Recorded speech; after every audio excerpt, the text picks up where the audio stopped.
tensión se empezaba a respirar en el ambiente.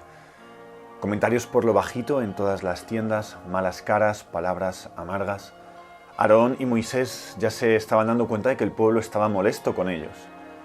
Estos dos hombres son los culpables de que nosotros tengamos ahora calor, hambre y sed.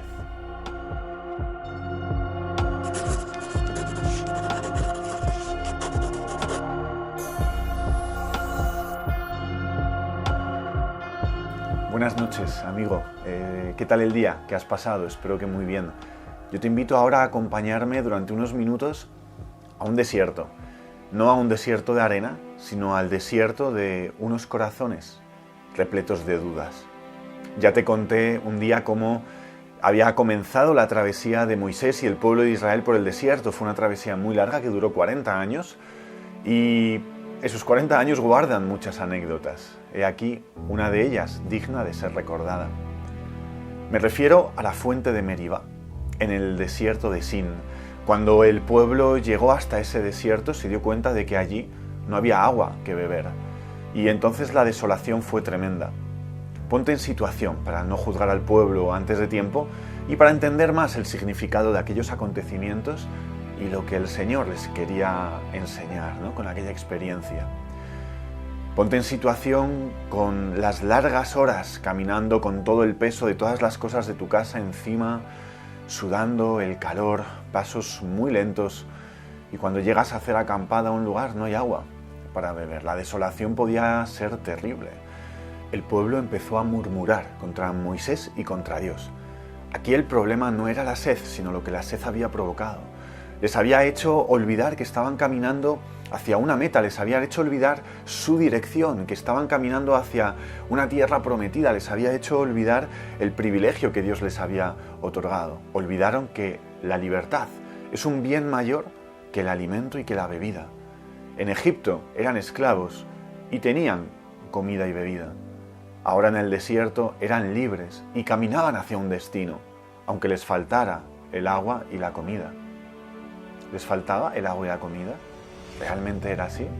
De hecho, durante todo el camino y la travesía, nunca les había faltado lo necesario para seguir caminando. Pero al fin el pueblo se rebeló y se quejó contra Dios, y contra Moisés fueron a quejarse a Moisés y le dijeron unas palabras muy dolorosas.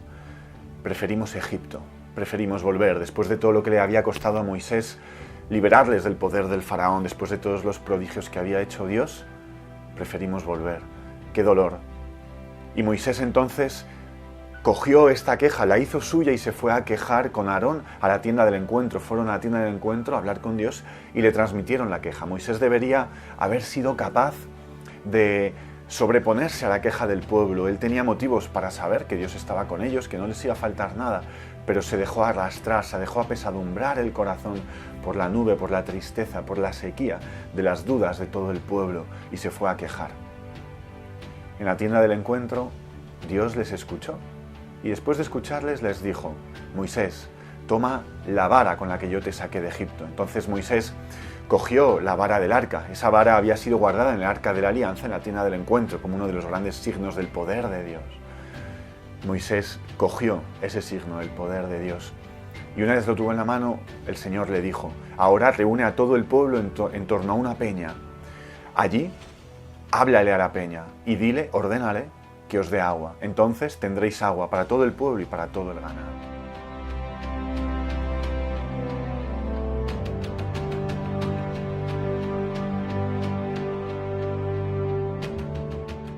¿Cómo es el Señor? ¿No te parece?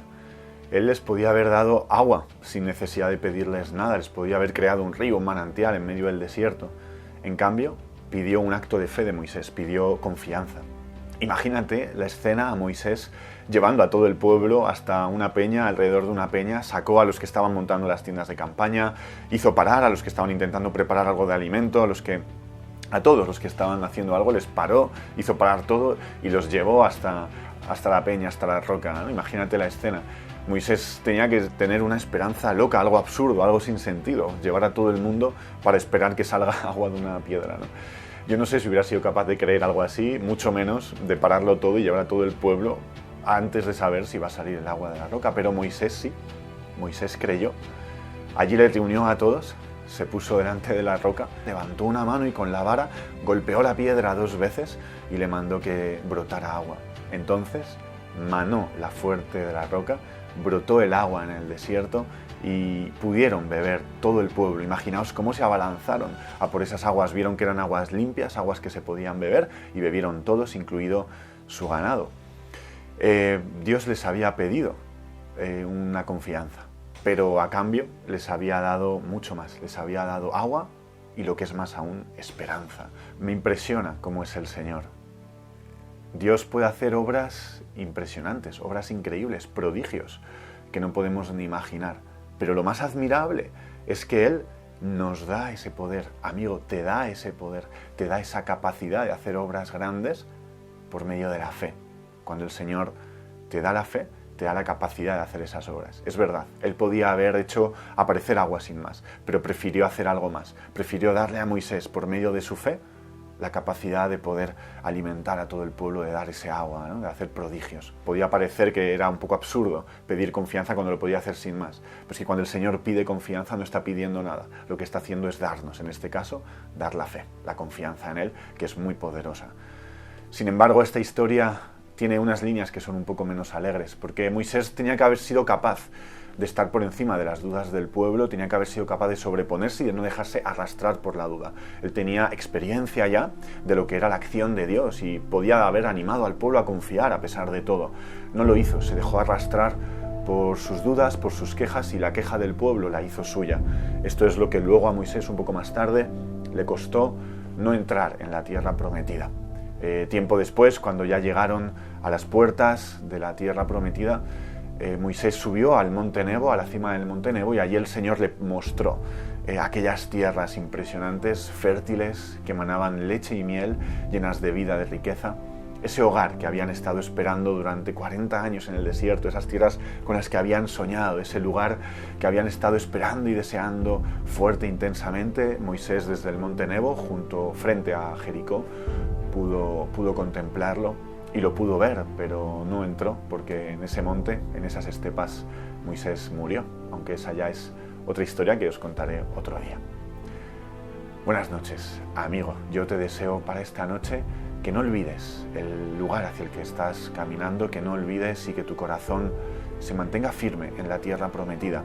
Deseo para ti también una fe grande, capaz de sacar el agua de la roca. Dios te bendiga, amigo, y te conceda en esta noche su gracia y su paz.